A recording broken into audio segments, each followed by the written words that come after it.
Operation Sindoor పై కాంగ్రెస్ నేత రాహుల్ గాంధీ విమర్శలు గుప్పించారు. ఆపరేషన్ సింధూర్లో ఎల్లు కూలాయో చెప్పాలని జయశంకర్ డిమాండ్ చేశారు. తాను అడిగిన ప్రశ్నలకు జయశంకర్ సమాధానం చెప్పకుండా మౌనం వహించడం సరికాదన్నారు. ఆపరేషన్ సింధూర్లో ప్రభుత్వ వైఫల్యం స్పష్టమైందన్నారు. ఎన్ని విమానాలు కూలాయో ప్రభుత్వం బయటపెట్టాలన్నారు. దేశానికి వాస్తవాలు తెలియాలంటూ ఎక్స్ ఖాతాలో పోస్టు పెట్టారు రాహుల్ గాంధీ.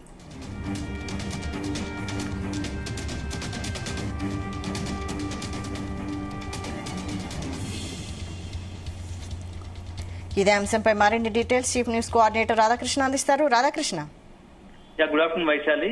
ఆపరేషన్ సింధూర్ మూసిన తర్వాత కాంగ్రెస్ పార్టీ ఒక విమర్శల రాగం అందుకుందని చెప్పవచ్చు. ముఖ్యంగా ఇటీవల కాలంలో ఆపరేషన్ సింధూర్ తర్వాత వరుసపెట్టి నేతలు కేంద్రం టార్గెట్ గా బీజేపీ టార్గెట్ గా విమర్శలు గుప్పిస్తుందని చెప్పవచ్చు.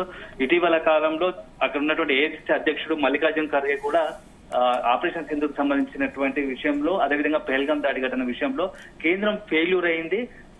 పహల్గాం దాడిలో కాశ్మీర్ లో దాడులు జరుగుతాయి, తీవ్రవాద చర్యలు పాల్పడే అవకాశం ఉందని చెప్పి సమాచారం, ఇంటెలిజెన్స్ సమాచారం ఉన్నప్పటికీ దాన్ని బయట పెట్టలేదు. ఎందుకంటే ప్రధాని మోడీ, నరేంద్ర మోడీ పర్యటన కాశ్మీర్ లో ఉన్నప్పటికీ దాన్ని క్యాన్సల్ చేసుకున్నాడు. సో కొంత భద్రతా వైఫల్యం ఉందని చెప్పేసి కొద్ది రోజుల క్రితం మల్లికార్జున ఖర్గే విమర్శించాడు. ఇప్పుడు అది ముగియగానే కాంగ్రెస్ సంబంధించినటువంటి మరొక ముఖ్య నాయకుడు రాహుల్ గాంధీ కూడా అదే రకంగా ఇప్పుడు కామెంట్ చేశారు. ముఖ్యంగా ఆపరేషన్ సింధూర్ తర్వాత భారత్కి సంబంధించినటువంటి యుద్ధ విమానాలు కావచ్చు, క్షిపణులు కావచ్చు, ఎన్ని ధ్వంసమయ్యాయి, పాకిస్తాన్ ఎన్ని ధ్వంసం చేశాయి అని చెప్పేసి అఫీషియల్ గా మేము అడుగుతున్నా కూడా, కాంగ్రెస్ పార్టీ నుంచి అడుగుతున్నా కూడా కేంద్రం స్పందించడం లేదని చెప్పేసి ఒక ట్వీట్ చేశాడు. సో ఇప్పుడు అది కొంచెం రాజకీయంగా ఆసక్తికరంగా మారిందని చెప్పవచ్చు.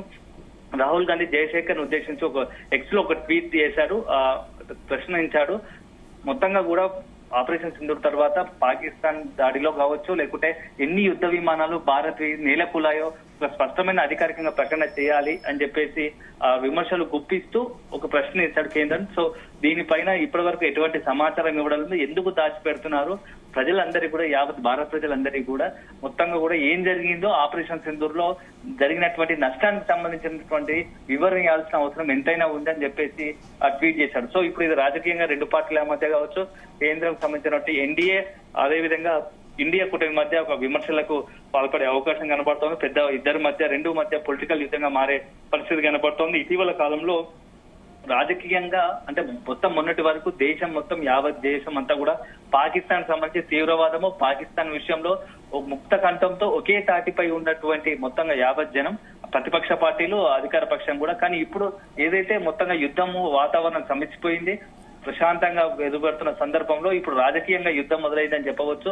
సో మొత్తంగా కూడా ఇటు కేంద్ర ఎన్డీఏకి సంబంధించి బీజేపీ, అదేవిధంగా కాంగ్రెస్ పార్టీల మధ్య ఆపరేషన్ సింధూర్ పైన ఇరు నాయకుల మధ్య వాగ్వాదం కొనసాగుతోంది.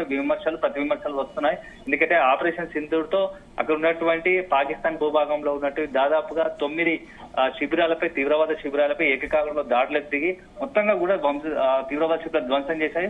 100కు పైగా తీవ్రవాదులు మరణించినట్టుగా కేంద్రం గానీ ఆర్మీ అఫీషియల్ గానే ప్రకటించింది. సో ఇది అయిపోయింది. ఒకవైపు తీవ్రవాదులను టార్గెట్ చేస్తే, అదేవిధంగా పాకిస్తాన్ టార్గెట్ గా మనం అనేక చర్యలు తీసుకున్నాము.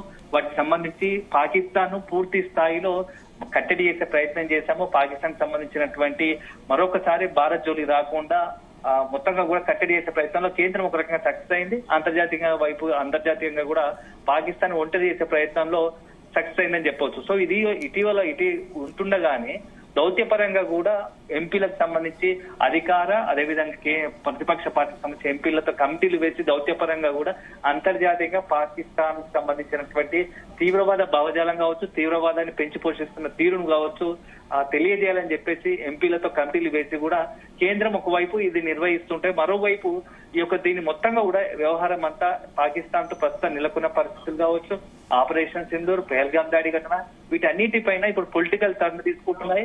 ఒక్కొక్కటిగా అంటే మొత్తం పరిస్థితులు చక్కబడ్డా కొద్దీ, భారత్ పాకిస్తాన్ మధ్య, రెండు దేశాల మధ్య పరిస్థితులు చక్కబడ్డా కొద్దీ అది పొలిటికల్ టర్న్ తీసుకుంటా ఉంది. సో ఇప్పుడు మొత్తం ప్రస్తుతానికి మాత్రం కాంగ్రెస్ పార్టీ బీజేపీకి సంబంధించి బీజేపీ పైన విమర్శలు గుప్పిస్తా ఉంది.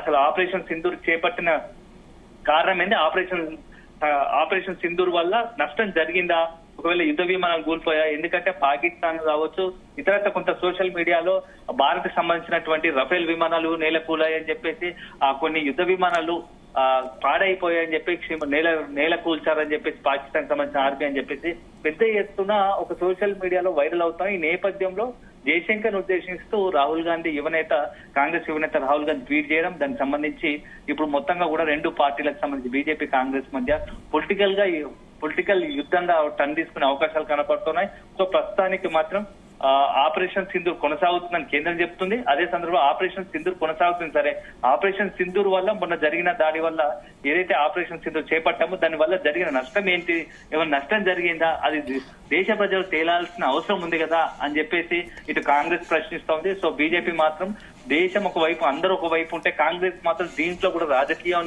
రాజకీయ కోణం వెతికి ఎంతసేపు రాజకీయ పబ్బం గడుపుకునేలా ప్రతిపక్షాలు కావచ్చు, కాంగ్రెస్ కావచ్చు, కేంద్రం, అదేవిధంగా భారత్ పైన పాకిస్తాన్ సంబంధించి భారత్ అంతా కూడా ఏకతాటిపై ఉన్న తరుణంలో ఇట్లాంటి అన్ని కూడా కాంగ్రెస్ పార్టీ లేనిపోనివి విమర్శలు చేస్తూ ప్రజలను గందరగోళ పరిచే స్థితికి చేరడం కరెక్ట్ కాదని, సమంజసం కాదని చెప్పేసి బీజేపీ నుంచి వినిపిస్తా ఉంది వైశాలి.